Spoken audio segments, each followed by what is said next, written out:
शिवधर्म प्रतिष्ठानच्या कार्यकर्त्यांकडून हल्ला झालाय असा आरोप प्रवीण गायकवाड यांचा आहे। तर माझ्या हत्येचा कट होता असा गंभीर आरोप त्यांनी केलेला आहे आणि त्यांनी या हल्ल्याला सरकारला जबाबदार धरले।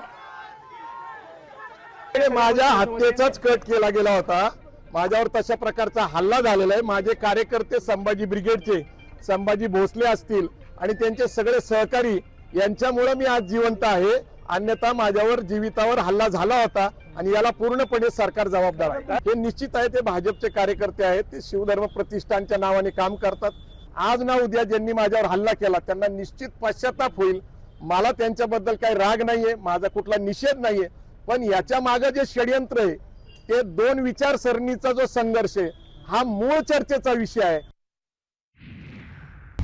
आता isakal.com आहे देशातील नंबर 1 ची मराठी न्यूज वेबसाईट। प्रत्येक अपडेटसाठी isakal.com ला नक्की भेट द्या।